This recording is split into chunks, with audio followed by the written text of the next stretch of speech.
హరీష్ రావు గారు sir next మనం బీఎస్సీలో నిర్ణయం చేసినాము 9 నిమిషాలకు ఒక్కొక్క క్వశ్చన్ అని చెప్పేసి ఓన్లీ 1 minute సార్ 2 minutes ప్రశ్నే సార్ ఆన్సర్ రాకపోతే నేను ఏం చేయాలి సార్ సార్ నేను స్ట్రైట్ గా అడిగిన ప్రేమ్చంద్ గార్గ్ అనేటువంటి ఈడీ సిబిఐ కేసులో ఉన్న వ్యక్తిని రాష్ట్ర ప్రభుత్వం అడ్వైజర్ గా పెట్టుకున్నదా లేదా పెట్టుకున్నామని చెప్పండి పెట్టుకోకపోతే పెట్టుకోలేదని చెప్పండి నంబర్ 1 నంబర్ 2 అధ్యక్ష 7,500 మెట్రిక్ టన్నులు ఒక ఏడాది కాలం నుంచి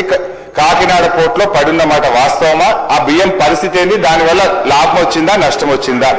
number 3 let me complete half minute let me complete sir last question యాసంగికి బోనస్ మా మల్లా రాజేశ్వర రెడ్డి గారు అడిగారు గత యాసంగికి సంబంధించిన సన్న వడ్లకు ఇచ్చే బోనస్ 1,100 కోట్ల రూపాయలు ఎప్పట్లోగా చెల్లిస్తారు నంబర్ 3 నంబర్ 4 మీరు ఇచ్చిన ఆదిత్య బిర్లా గ్రూప్ కు టెండర్ బిల్స్ ఇచ్చారా నామినేషన్ బేస్ మీద ఇచ్చారా చెప్పండి నంబర్ 4 లాస్ట్ సార్ మేము ఎవరికి రికమెండ్ చేయలేదు ఒకవేళ మీరు ఇంత నిజాయితీగా ఉంటే హౌస్ కమిటీ అన్న వేయండి ఫైల్స్ అన్ని స్పీకర్ గారి దగ్గర పెట్టండి మేము వస్తాం అధ్యక్ష మీ దగ్గరనే దాంట్లో జరిగిన అవినీతి ఏందో అవకతవకలేందో అన్ని మేము మీకు ఆధారాలు ఇస్తాం రుజువు చేస్తాం అధ్యక్ష గౌరవ మంత్రి స్పీకర్ సార్ చెప్పండి మళ్ళీ రిపీట్ చేస్తున్నా speaker sir I reply to him I'm again replying the Telangana rice export to Philippines is a major initiative no other state in the country has exported to Philippines అదేవిధంగా this is the highest price ever obtained for rice exports from India to Philippines అదేవిధంగా అధ్యక్ష నేను మళ్ళీ class చేస్తున్నా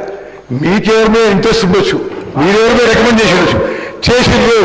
మీరు చేసిండ్రు టెలిఫోన్లో phone చేసి చెప్తే దాన్ని ఎంక్వైరీ చేస్తారు ఆయన అవుతున్నాడు చెప్తున్నా ఆయన ఒక మనిషిని సివిల్ సప్లైస్ కమిషనర్ పంపించి ఆ ఆదిత్య బిర్లా గ్రూప్ బదులు వాళ్ళ వ్యాపారం ఏమని చెప్పిండు you should not do this your scam అధ్యక్ష హరీష్ రావు గారు ఇటువంటి విషయాలు నార్మలీ హౌస్ లో ప్రస్తావించాను నేను బట్ మీరు చేసి మళ్ళా నేను ఇంకో సబ్మిషన్ చేస్తే బాధ్యత ఎంక్వైరీ ఇప్పుడు ఇరిగేషన్ మినిస్టర్ అన్ని ఎంక్వైరీ చేయాల్సి వస్తుంది ఇప్పుడు దానికి అధ్యక్ష ప్రేమ్చంద్ గర్గ్ అనే వ్యక్తికి ఫిలిప్పీన్స్ రైస్ ఎక్స్పోర్ట్ కి ఏమీ సంబంధం లేదు తెలంగాణ ప్రభుత్వం ప్రతి గింజ కొనుగోలు చేయడానికి దే ఆర్ కమిటెడ్ సన్న బియ్యానికి 500 రూపాయలు బోనస్ ఇవ్వడానికి our government is committed thank you మల్లా రాజేశ్వర రెడ్డి గారు బోనస్ దయచేసి మంత్రి గారు